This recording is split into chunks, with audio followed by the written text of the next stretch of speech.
നമസ്കാരം. ഞാൻ നിങ്ങളുടെ സ്വന്തം ശരവൺ മഹേശ്വർ. എൻ്റെ പ്രസിദ്ധപ്പെടുത്തിയ പബ്ലിക്കായിട്ട് റിലീസ് ചെയ്യാത്തതും ആയ ഒരു പുസ്തകത്തെക്കുറിച്ചിട്ടാണ് ഞാൻ ഇന്ന് നിങ്ങളോട് സംസാരിക്കാൻ ഉദ്ദേശിക്കുന്നത്.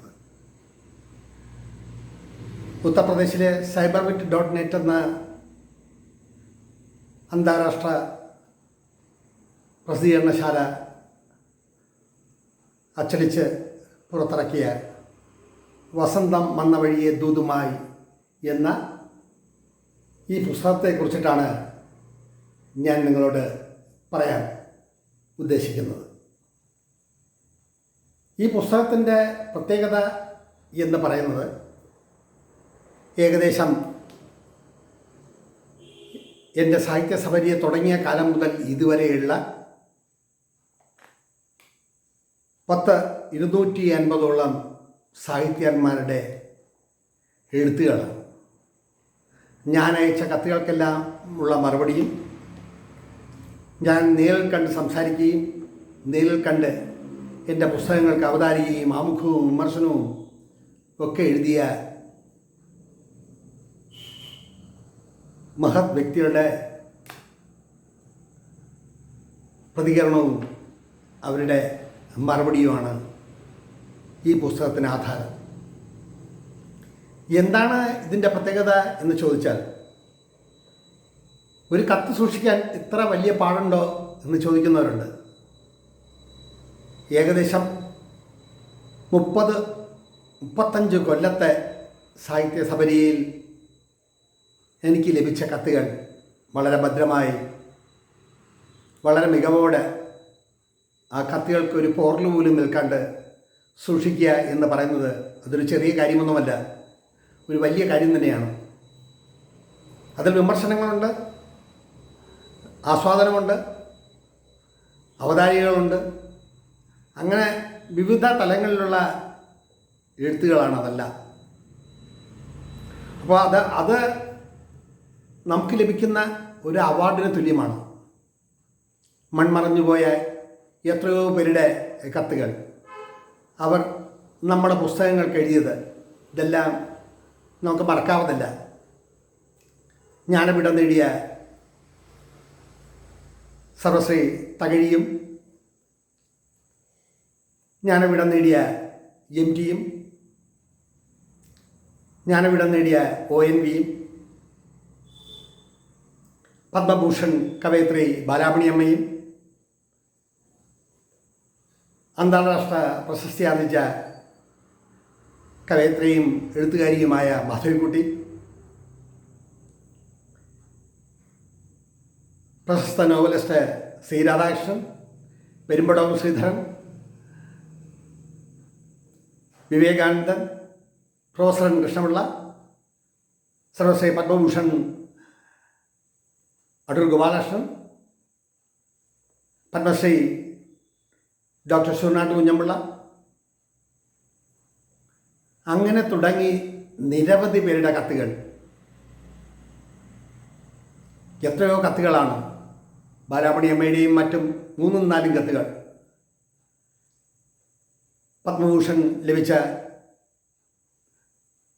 ഇന്ത്യയുടെ ആദ്യത്തെ വിദേശകാര്യമന്ത്രിയായിരുന്ന ലക്ഷ്മി എൻ മേനോൻ്റെ കത്തുകൾ, പത്മഭൂഷൺ ദേശീയോത്തമ ബിരുദം നൽകി ജപ്പാൻ ഗവൺമെൻറ് ആദരിച്ച ഡോക്ടർ G. രാമചന്ദ്രൻ്റെ കത്തുകൾ, അതെല്ലാം ഞാനൊരു നിധി പോലെ സൂക്ഷിക്കുകയാണ്. അതേപോലെ പ്രശസ്തനായ സംവിധായകനും എഴുത്തുകാരനും നാടകകൃത്തുമൊക്കെയായ തൊപ്പിൽ ഭാസി, കുഞ്ഞുണ്ണി മാഷ്, ഡോക്ടർ സുകുമാർ അഴീക്കോട്, ഇനൻ കക്കാട്, പ്രശസ്ത സംവിധായകൻ പത്മരാജൻ, അങ്ങനെ നിരവധി പേർ എഴുതിയ കത്തുകൾ ക്രോഡീകരിച്ച് പ്രസിദ്ധീകരിച്ച ഒരു സൃഷ്ടിയാണിത്. അതിലുപരി കേരളത്തിൻ്റെ മുൻ മുഖ്യമന്ത്രിമാരായ Shri E. K. Nayanar, Shri C. Achutha Menon, അദ്ദേഹത്തിൻ്റെ 6ഓളം കത്തുകൾ ഇന്നും എൻ്റെ ഫയലുകളിൽ സൂക്ഷിച്ചിട്ടുണ്ട്. ഇത് ഇങ്ങനെ ഒരു അവതരണം ഞാൻ ഉദ്ദേശിച്ചത് എൻ്റെ പുസ്തകങ്ങൾ നിങ്ങൾ മേടിക്കണം, നിങ്ങൾ വാങ്ങണം എന്നുള്ള ഉദ്ദേശത്തോടു കൂടി തന്നെയാണ്. അതൊരു പബ്ലിസിറ്റി ആയിട്ട് കരുതണ്ട. ഞാനിത് പറഞ്ഞു വന്നത് എന്ന് പറഞ്ഞാൽ ഈയിടയ്ക്ക് ഫേസ്ബുക്കിലെ ഒരു വ്യക്തിയുടെ ഒരു അഭിപ്രായം എന്നിലുണ്ടാക്കിയ ചലനങ്ങളാണ് ഇങ്ങനെ ഈ പുസ്തകം നിങ്ങളുടെ മുന്നിൽ അവതരിപ്പിക്കാൻ കാരണം.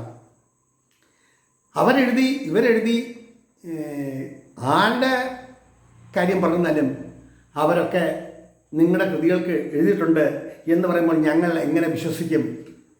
അതിനുള്ള തെളിവാണ് ഈ പുസ്തകം.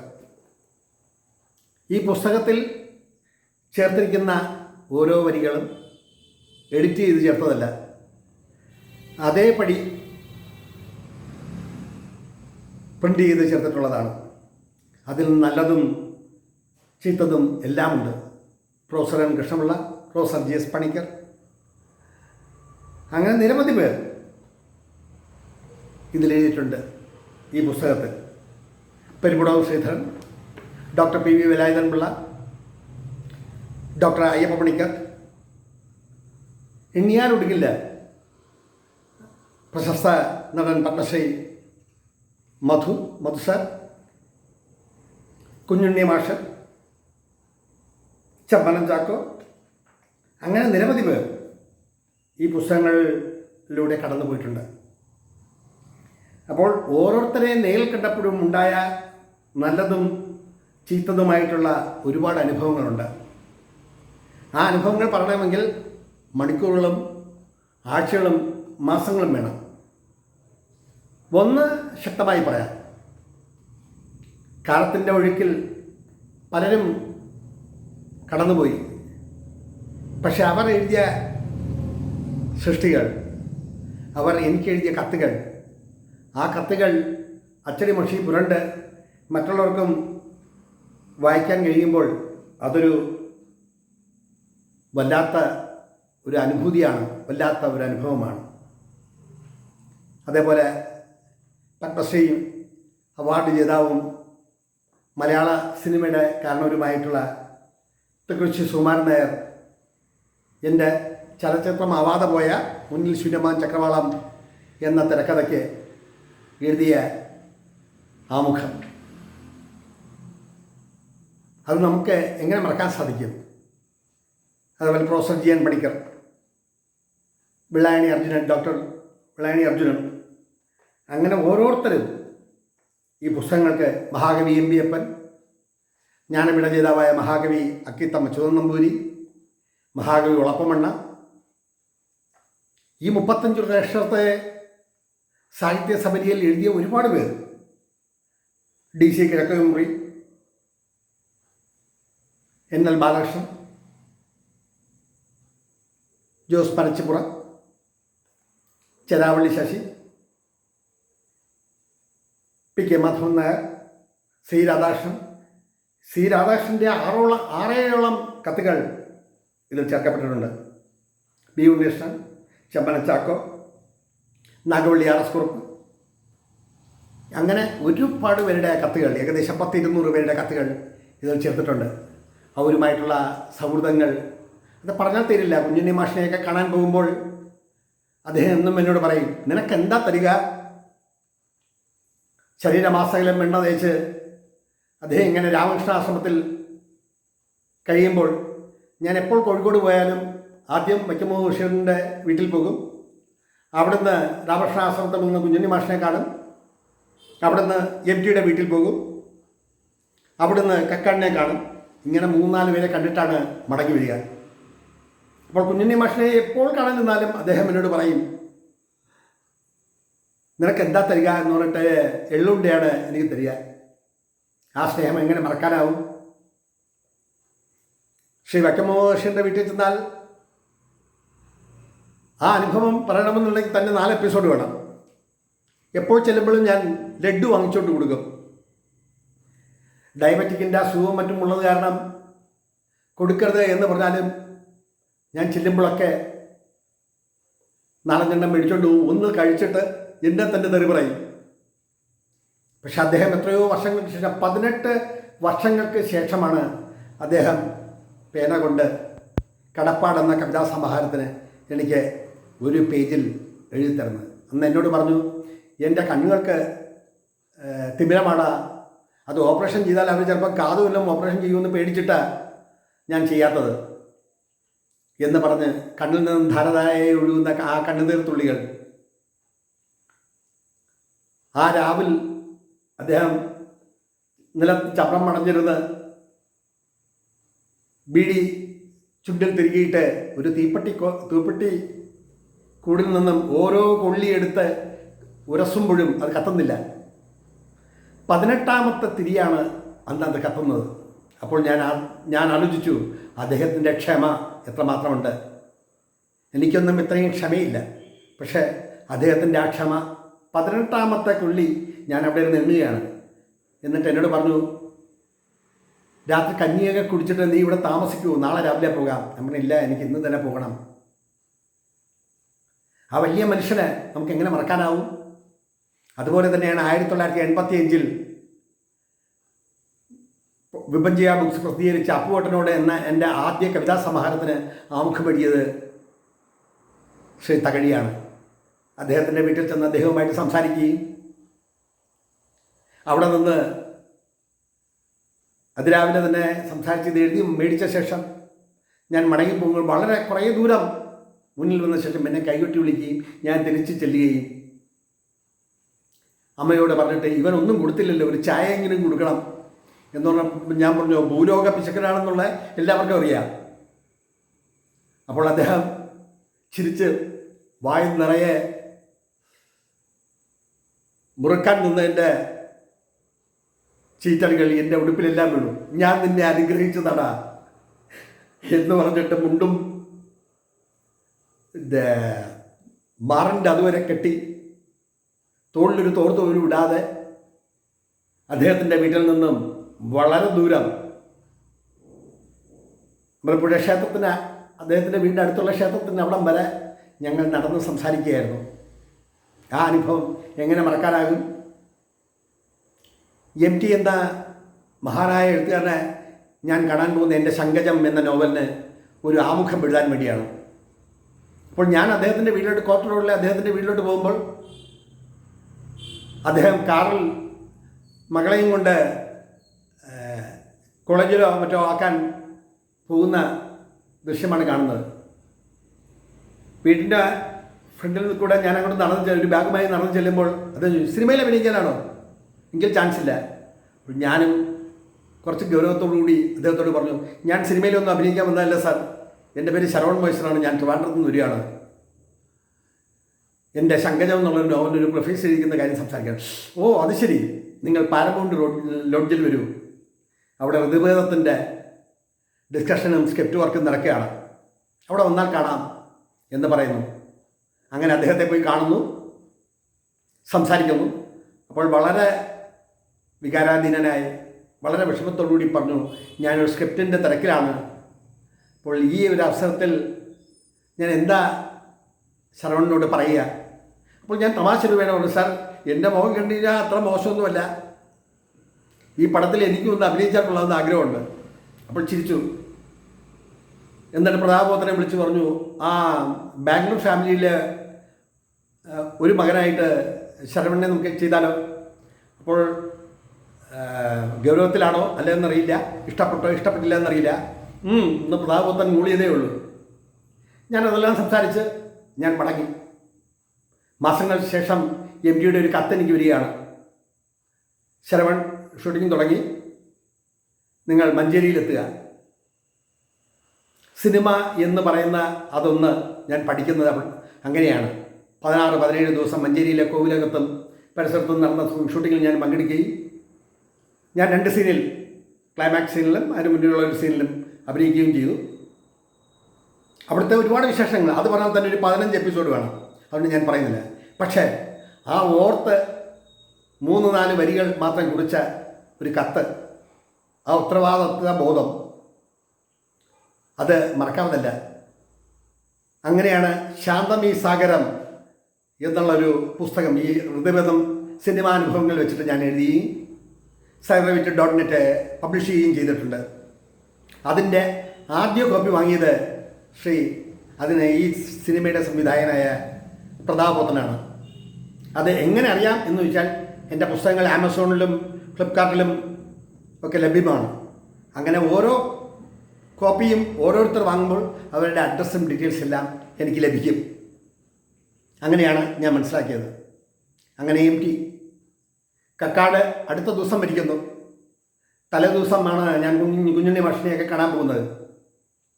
കുഞ്ഞുണ്ണി മാഷാണ് എന്നോട് പറഞ്ഞത്, എടാ കക്കാടിന് തീരെ വയ്യ, നീ ഒന്ന് പോയി കണ്ടിട്ട് പോകൂ എന്ന് പറയുന്നു. ജീവിതത്തിൽ മറക്കാനാവാത്തൊരു അനുഭവമാണ്. അദ്ദേഹത്തെ പോയി കാണുകയും സംസാരിക്കുകയും ചെയ്ത അവസാനത്തെ വ്യക്തി ഞാനാണ് എന്നാണ് എൻ്റെ വിശ്വാസം.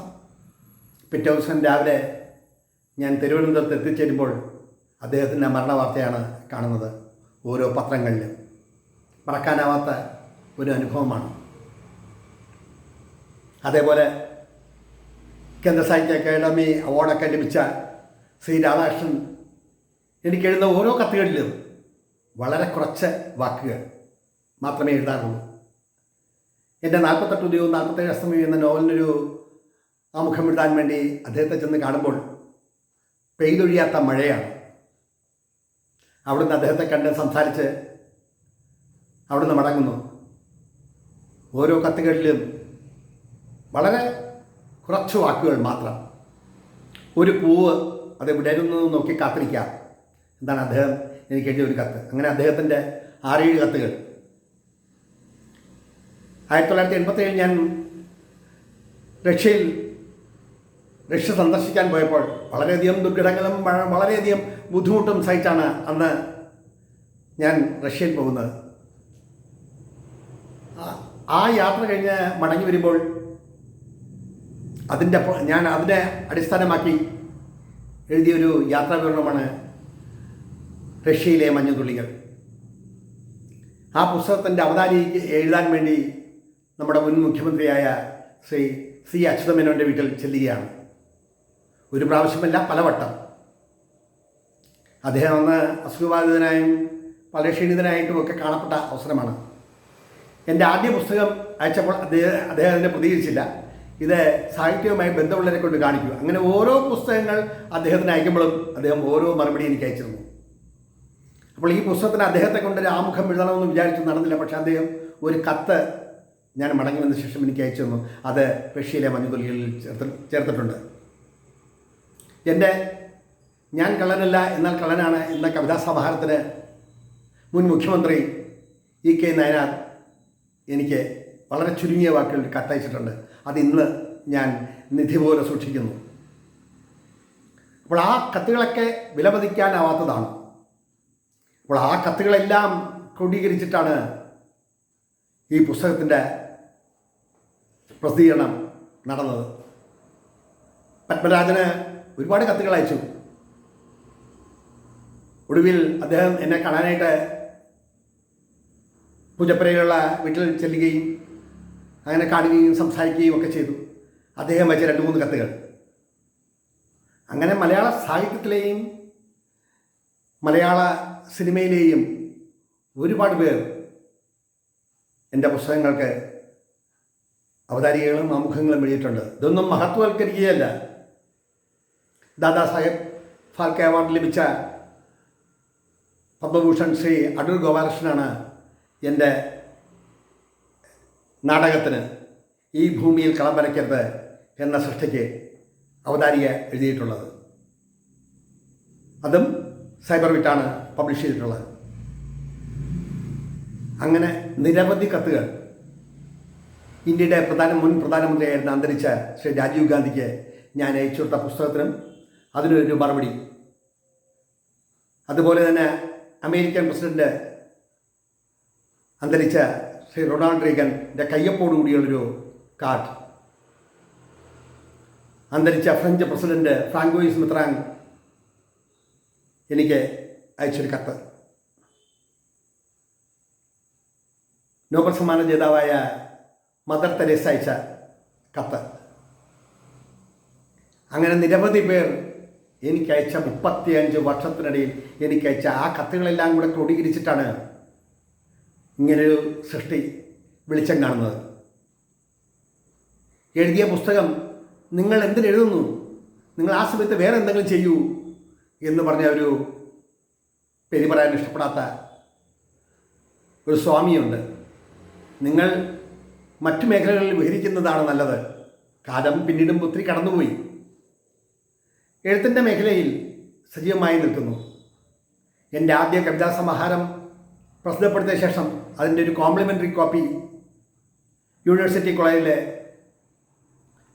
ലെക്സിക്കണിൽ പ്രവർത്തിച്ചിരുന്ന ഒരു കവിക്ക് കൊണ്ടുകൊടുത്തപ്പോൾ എൻ്റെ മുന്നിൽ വെച്ച് തന്നെ അദ്ദേഹം ദൂരെയുള്ള മേശയ്ക്ക് എടുത്തെറിയുകയാണ് ചെയ്തത്. അപ്പോൾ സുഖമുള്ള പാതയല്ല എഴുത്ത് എന്ന് പറയുന്നത്. എഴുത്തിൻ്റെ മേഖലയിൽ വിഹരിക്കാനും ആ മേഖലയിൽ നിന്നും നേട്ടങ്ങൾ കൊയ്യാനും എളുപ്പമുള്ള കാര്യമല്ല. ഇന്ന് സർവശക്തൻ്റെ അനുഗ്രഹം കൊണ്ടും മനസ്സിൻ്റെ വിങ്ങലുകൾ സന്തോഷമലരുകളായി വിടരുമ്പോൾ ഏകദേശം 56 പുസ്തകങ്ങൾ എഴുതിയിരിക്കുന്നു.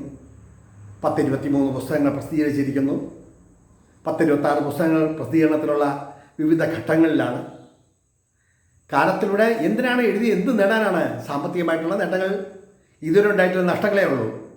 അതേപ്പറ്റിയൊന്നും ഈ അവസരത്തിൽ പറയുന്നില്ല. പക്ഷെ എന്തിനാണ് നിങ്ങൾ എഴുതുന്നത്, എന്തിനു വേണ്ടിയിട്ടാണ് എഴുതുന്നത്? അത് കാലമാണ് വിധിക്കുന്നത്.